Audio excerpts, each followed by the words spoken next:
Hey guys, I'm making this video today. I want to update the users, especially the guys waiting for the new Lindoz, just on the progress that we've made and where Lindoz currently stands in terms of development. Now, this build I'm showing you is currently the MakuluLinux Lindoz x64 edition. This is 64-bit build.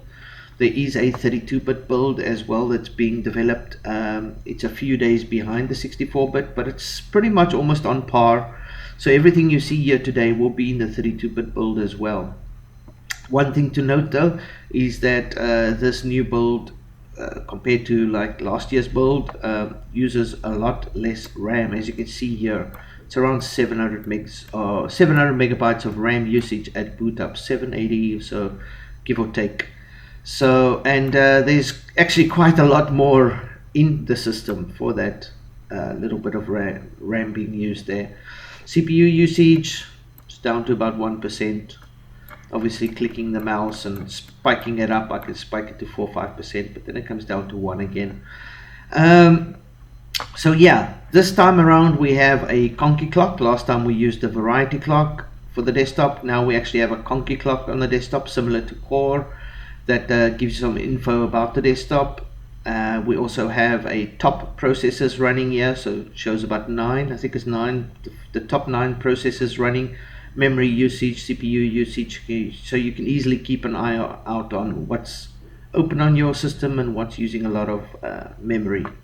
We also have the news headlines that show up here as well. This refreshes every, I think, 300 seconds or so. It brings up the new headlines. Of course, if you want to go see in-depth details on each topic, you can just go to MakuluLinux.com. Right. So the desktop environment itself is very beautiful, very slick. Not much has changed in terms of when you first boot up. You know, the clock, this is very new, but apart from that, everything else will look very similar to last year's edition. We've tried to keep as much as possible the same out of the box, while at the same time offering a lot of new stuff. So one of the things that I want to point out is that the start menu. Now the menu used to, you've seen this menu before. Any Lindoz user would have seen this before. However, previously you were able to configure lots of menu templates out of the box. You could have just selected one. We've removed that ability, so we have curbed that a little bit, so only the one template is available. However, you can change a lot of things. You can drag it up and down, and there are many options to actually edit on that template. So although you have less templates available, you do have many options to configure that template. We just found it's just much easier managing the menu without having to manage 20 different templates as well. So that's about the only massive difference on this menu that users will notice. If you remember, last year we added the change desktop background. You can just right click anywhere, you could choose change desktop background and then just scroll through them with your mouse cursor and then just select the background, you know, just change to a new background, and then you know, choose anyone and then just right click close. So that was last year we added that, which was really nice. This year we've gone a little further. So now we have a clock, obviously this conky clock on the desktop, but what happens when you choose a background that is sort of maybe let's say a little lighter, a little darker, like let's take something like that. Now you've got this dark, maybe something even darker. Is that darker? So now you've got this dark wallpaper, and you've got this dark conky clock, and some of the text is not easily visible, and therefore we created the right-click desktop clock. So you can just right-click anywhere you choose desktop clock. You can also find it inside your settings manager, system settings. If you open up system settings, there's desktop clock, so you can also find it there. You can just right click, choose desktop clock, and now you can choose black clock or white clock. So it says here black fits nicely on lighter backgrounds, white fits nicely on dark backgrounds. So you can just switch, just click and it changes instantly almost. It's like a second, boom. Now you got a white clock on a dark wallpaper. So initially I had about like 8 different colors for clocks. At one stage I had this whole window and you could just select each in either one. But I found that over time using it, it's like, how often will you set a purple clock? How often do you set an orange clock or a red clock? And I thought to myself, there's a very few wallpapers that a red clock will look nice on. There's very few wallpapers that a purple clock will look nice on. Really, I mean, I ended up, throughout the many months that I had all these clocks, I ended up using black and white almost all the time, and virtually none of the other colors ever, except if I wanted to test them. And so we limited it down to black and white, because they fit just about any wallpaper. If you have a dark wallpaper, then you use white. If you have a light wallpaper, then you use black. It just works out perfectly, looks nice. And for example, here you could just switch to black again, and as you can see, visible quite easily. Anyway, let's switch to something else. Let's find a nicer wallpaper here. Okay, so of course now the desktop clock is new and it's nice. It really is. And just give me a second. I'm just looking for. Let's choose that one. Okay, that's quite nice. Okay, maybe change the clock to white or keep it black. Well, either one. Let's keep it black. Okay, so let's say you've now selected your wallpaper, you've selected your clock. It's very easy now to change the clock. So nice. But there are more things that users will want to change. For example, your wallpaper is important because that's something you look at all the time and people love to change that. The clock is important to be able to change because you need to adjust the clock to be visible on the wallpaper. Not every wallpaper is light in color, not everyone's dark in color. So that's really nice that those two complement each other. But another thing that a lot of people are going to do is obviously change themes, right? So we've got this little, if you right click anywhere on the desktop, you can just choose change themes. You can also just open your settings manager. In fact, let me just keep the settings manager minimized here instead of opening it all the time. You can choose themes there or themes advanced, and we'll have a look at both of them. So yeah, you can just right click and you can choose change themes. Just right click on the desktop, change themes, and we've got 4 templates here. Since this is a Lindoz build, which is supposed to sort of have half and half a feel of Windows. It's not supposed to clone Windows, it's not supposed to be like Windows, it's just supposed to be enough Windows in there to make you comfortable in it, which is where we sort of more theme it towards Windows. So we've chosen the 4 major themes, I guess, in the Windows environment that's been well known over the last 20 years. That's the Windows Classic theme, the Windows XP theme, the Windows 7 theme, which is the one that's currently in use, and the Windows 10 theme. So if you click on Classic, just click the button, it will change. Everything changes. The GTK theme changes, the window border changes, the mouse cursor changes, your shell theme changes. Everything has changed now. Now it's got the whole classic look. Look at that. So nice. Look at that. Just menus, everything, buttons, it's all changed. And notice that how much work has gone into these themes. I don't know if you're even looking at the themes themselves. Everything was off center last year. It was actually quite horrible. The themes themselves have just been improved so much over the last while. Okay, so changing it was instant. Just right click, change themes, and choose classic. Switching to XP, same thing. Right click, change themes. Now I'll switch to XP, and there we go. Window border changes, GTK changes, the mouse cursor, as you can see, changes, the shell theme changes. Everything's changed. Look at that. So changing to 7 again, just click on Windows 7 and that changes everything back to Windows 7. Clicking on Windows 10, everything goes back to Windows 10. Clicking on Advanced Theme Manager will open the old Advanced Theme Manager. Just give it a second. There we go. And here you can go set actual color range, and for example you want to make your top border blue or black instead of white, or maybe you want to make it gray or red or yellow. You can change icons, you can change the actual GTK part of the theme. Maybe you want to go server instead of the actual Windows 10. Maybe you want to make it the server 2019. So now the menus and the GTK is server, but the border themes and the shell theme is Windows 10 like. So you can mix and match here in the advanced option, or if you don't like it, you can go just back to plain Windows 10, just click it there easily, or classic again, just click, or even went back to Windows 7. So easy. Just right click on the desktop, choose change themes, and select your template, and it will just change instantly. Or click on advanced options and then meddle with the theme settings, set section by section.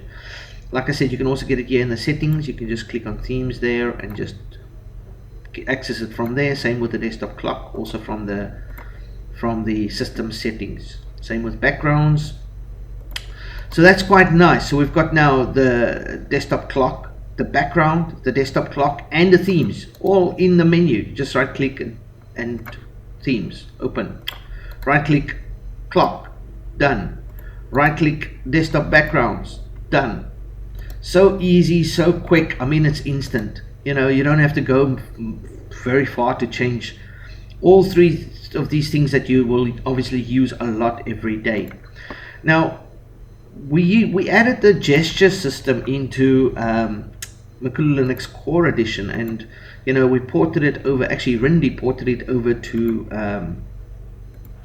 Lindoz. So you know, Lindoz now supports touchscreen as well. So we've got the gesture system here with the onboard keyboard, and if you go look at system settings here, you'll see there's a full gesture system support in here, which means that there's full screen support in here.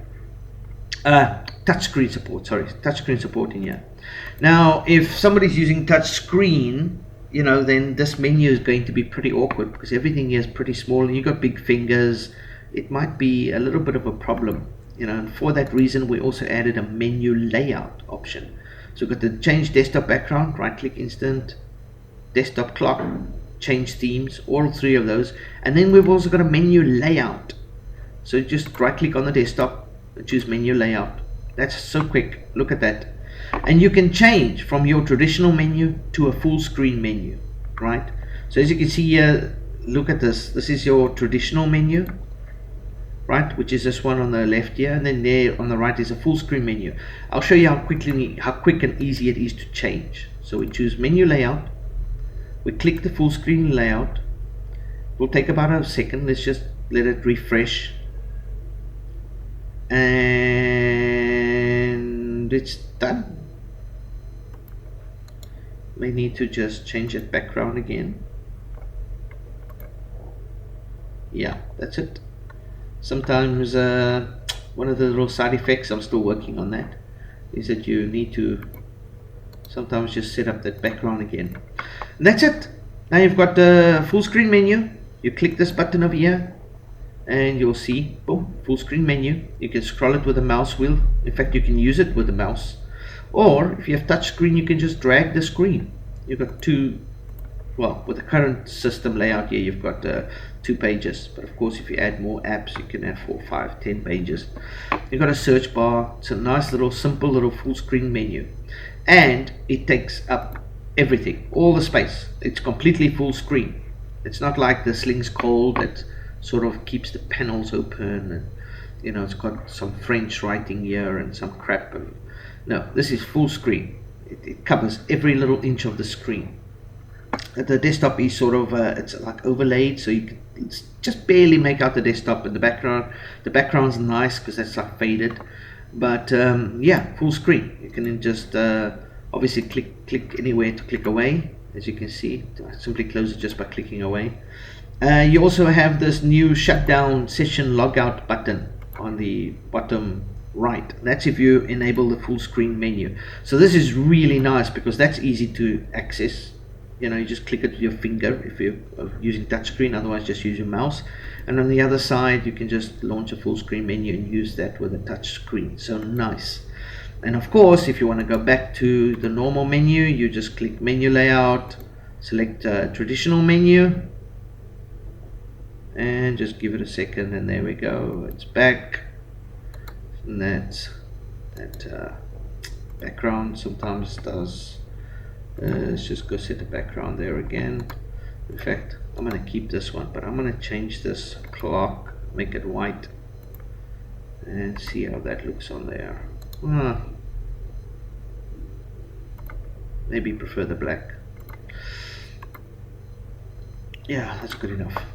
Anyway, so it's so easy. You can now change the background. You can just select a background, choose a background. In fact, let's go for the original one that I had open. I really like that one. It's one of my favorites. There we go. So you can just easily right click change background, right click change desktop clock, right click change themes, right click change menu, and you don't have to go far to do it. You don't have to open the menu, you don't have to go anywhere. Just it's all on the desktop. Just right click and boom boom boom. Really easy, really nice, comfortable GUI windows. We spent quite a lot of time designing these little GUIs. Simple, look at that, and so nice and sleek. Look at the highlights of the buttons. I mean, it's just very professional, very sleek, very nice looking, very comfortable. It just has a really nice sort of comfortable look and feel to it, you see, and nicely centered, and you know, everything's just aligns nicely. So it's very awesome. We've also added a desktop manager. Now when you first boot up the system, that will display immediately. It will pop up desktop manager. There it is. It's in the menu, it's in the shortcut somewhere. Where did I put it? Okay, it's there. I haven't put it here yet. I'm still going to. Thought I had. And if you click open up system settings, you'll find it here as well. If you click that, this will actually pop up when you first boot up, and this offers you an introduction video. So now you can expect that, look forward to that. Look how nice this looks. Nice gray panel on the side, sort of dark gray, light gray. It's got a nice logo there. It's got some nice buttons. Look at this. Look how they pop up and highlight. It's really nice, you know, very modern looking, very sleek. And of course, as you can see here, you can change your themes or the right click options. They're in here as well. They're in the desktop manager. So you can click on themes, just change the themes, clock, menu layout. You can just select. See here, so easy, so nice and easy. And of course, you can also access latest news, bug report, chat live, donate to the project. So let's go to, for example, bug report. You'll see here that it's a little mini browser inside this little window, right? And it's resizable. It says window resizable, so you can resize this window, obviously. And it has a couple of shortcuts on the top, so it's like a complete little mini window browser that we've made. Okay, and one is you can go back or forward, obviously, same as if you right click, back, forward, stop, reload. So you can go back or forward. You can print as well, print screen if you need to. And it's got a zoom in and zoom out feature. This is really awesome because, for example, let's say using the little mini browser like that, and you know, people that have visual problems that might need or might like the zooming feature can just click zoom in. As you can see, look at that, the 3x zoom, nice and big, you know. And I can scroll left, right, up, down quite easily, and then zoom back to normal again. Quite nice. You can do that with full screen as well. You can zoom in. Really nice if you have problems seeing. So I thought that was a nice little touch, you know, especially that zoom feature. Just click a button, don't have to do much else. The same with the latest news, the same with donate, same with live chat, they all open up in little browser windows, and they have these little shortcuts. So this little desktop manager is really awesome. I mean, it's simple. It's just a little desktop manager that pops up when you start up your OS, and allows you to read the latest news quickly before anything else, or quickly set your themes or desktop clock or menu layout, or report a bug, or donate to the project, or whatever you want to do. So this nice little desktop manager. Now, of course, you do have a lot of those features right here in the right click menu, so you don't actually need to open the desktop manager, but you may already have it open, or it may be closer, or it may be the first time you run the OS, in which case it will pop up before you actually see this menu. Right, another thing I want to cover quickly is the updater. We've got two updaters, obviously. This is the typical Debian updater. If you open up that, it's the Linux Mint updater. So let's just open up this quickly, and as you can see, this is the update manager for Linux Mint. Let's cancel there and close that. That's the default updater for the system that gets the updates from Debian. Okay, that will throw error because I closed it prematurely. Let's just exit out of that. That's the default update manager for Debian. It gets updates from Debian, and of course we've now developed our own little updater. As you can see here, it says important updates available, click here to run. Now I've simulated an update. There actually isn't an update available. I just did this for demo purposes, so let's click on it and see what happens. Okay, so if I click on that, it's going to pop up a core system patch little log window. It's going to give you a date. It's going to give you what's changed, what the latest patch is. As you can see, there's the latest patch. You can change your server location, watch a little video guide which shows you how to use this updater, and then update now. Very simple, very sleek, very nice looking. Look at this. This looks so nice, right? So you can just click update now, and it's terminal based. As you can see, it's checking the patches, checking existing patches. Then it's downloading large files. There's one large file I put in there. So that's downloading 4%, 5, 6, 7, 9, 10. So it's about a 10 meg file. The internet's terrible in Vietnam this time of the day, so it might take a minute or so. Anyway, so now it's downloading patch files, large files. Then it's downloading smaller files. And of course, it logs in, looks for username, associated, killing background services. Now we'll first do an update repository to refresh the sources. It asks you for your password. This is normal. All updaters ask for password. Debian one did as well. Of course, our updater is terminal based. We prefer to use a terminal. I like seeing what's going on. So the password will be asked inside the terminal. You should only be asked once. Could be multiple times, but you should only be asked once. And of course, now it's installing the large files. It's installing that one file that we added. Now it's checking directory permissions. It's basically just making sure that no permissions on your directories were affected or changed. Updates applied, all done. Reboot is recommended. This update does not require reboot, but that's a warning that we always just display. It's always a good idea to reboot after updates. Right, that's it. That's how easy the updater was. And then, that update is so awesome. Now within the next minute or 2 or 3 or whatever, it's going to pop up a little green little icon here. The Debian updater refreshes every 15 minutes. Ours is slightly less, but I see it's almost time for it to update, so it's going to pop up a little green icon here to say we're up to date. The nice thing about that little updater is it looks so sleek. It's so simple. You got the little log window. You just click update, put in your password, and it runs through, and you can see exactly what's being done on your system, which I thought is nice. And it supports deb files, it supports zip files, it supports tar files, it supports rsync. So it's got a lot of support. In fact, I think it supports more features than the actual Debian updater, because we've been working on that little updater for months and months now. And it's been tried and tested actually much over the last year, trying to perfect it. And eventually, we kind of hit a home run with the final product there. So that little updater is going to be in the new Lindoz. Now, unlike the Debian updater, which you can just open up from here, the Makulu updater has no shortcut. There is no way that you can click to open it up. You can't find it in the menu. It is nowhere.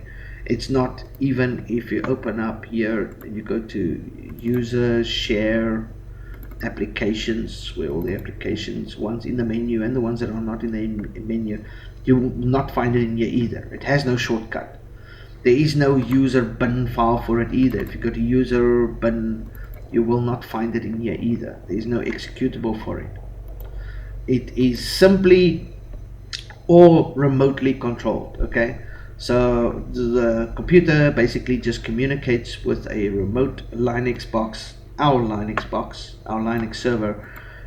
Just remotely communicates with it every couple of minutes. It will send a little checklist type of thing. Just there we go.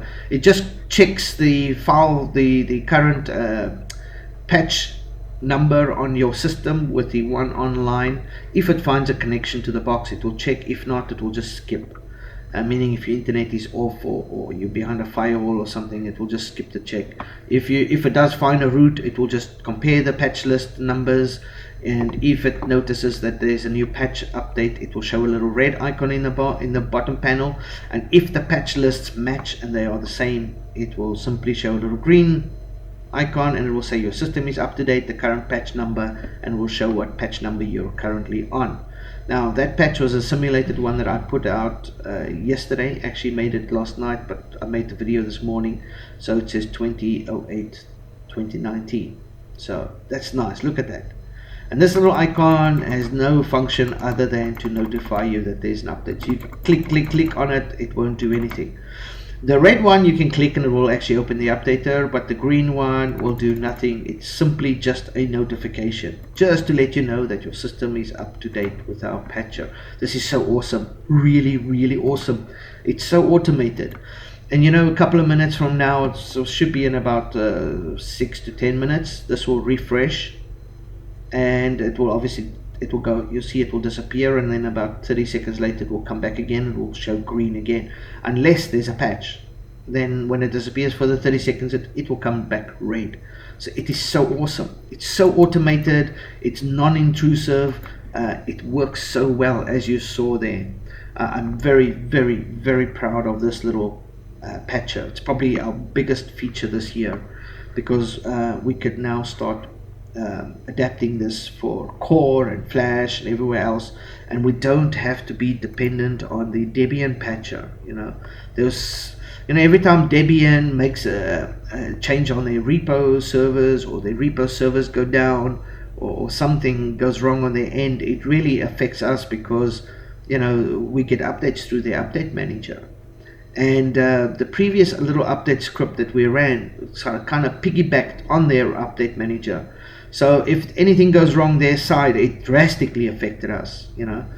Now the core updates obviously come through from their updater, but if anything now at this point in time with this new updater, if anything goes wrong on their update manager over there, whatever goes wrong on their side, it really doesn't affect us much. We can still send through updates on our Makulu updater.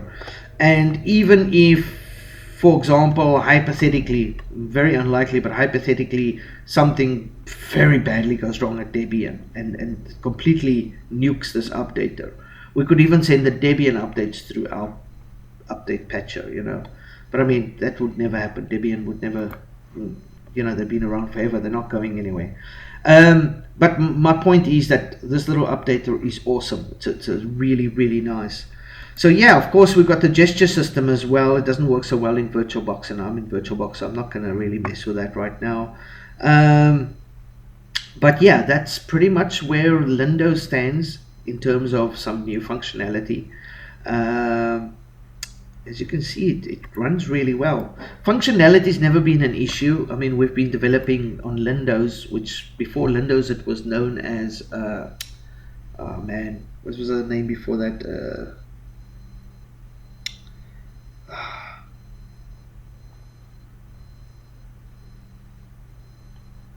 It was known as Arrow. So before Lindoz, it was known as Aero. So which I think we first build we made was like 2016. So we've been making Lindoz for about 3 years now, really in development. So stability and functionality has never been an issue really. We have had a lot of problem with themes, because these are not standard themes. These are not themes you can just go online and just find anywhere. Nobody's updating Windows themes anymore, and they're pretty much old, and you might find an odd one here and there, but theming has been a huge issue because it's something that has to be maintained constantly, constantly maintained. And so that's kind of all been work in progress. I mean, look at this. Look how nice this looks. Wow, it's just stunning. Try and find a button that's out of place here. Try and find something that looks like it doesn't belong. Look at this. It's so smooth. Look at even the bar. Look at how this sort of blends. Look at that. There's no ugly line here. It's nice and gray, like a grayish color, and then it's white, and you've got this nice sort of blend between the two. That separator, it just looks so nice. So yeah, there's a lot of work that's gone into the themes, especially. So, and when I say a lot of work, I mean a lot of work.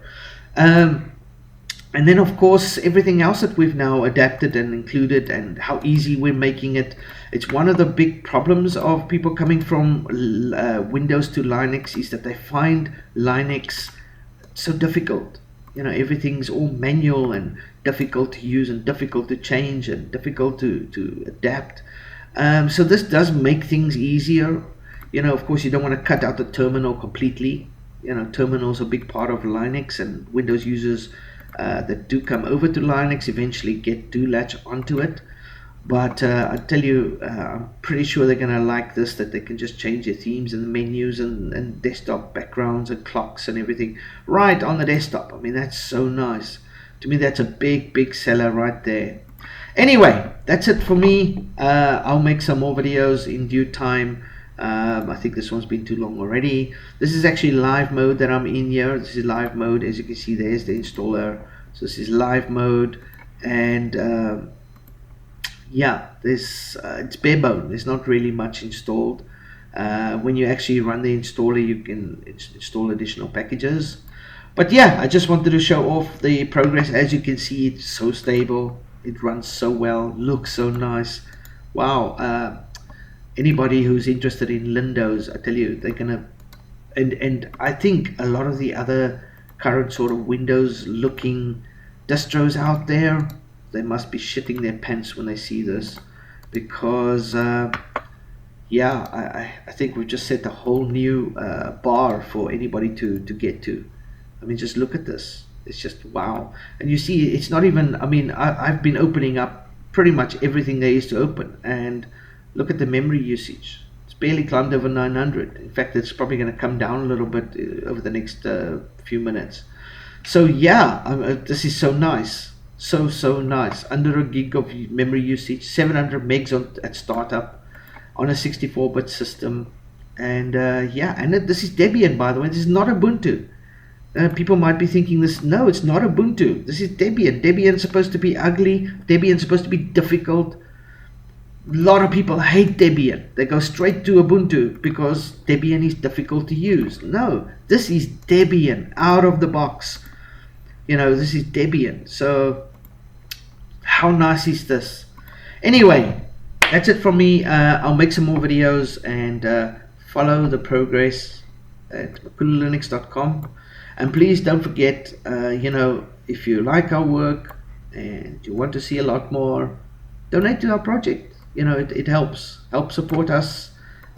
We survive on donations, and yeah, any kind of donation would be appreciated. Cheers, guys. Speak to you again.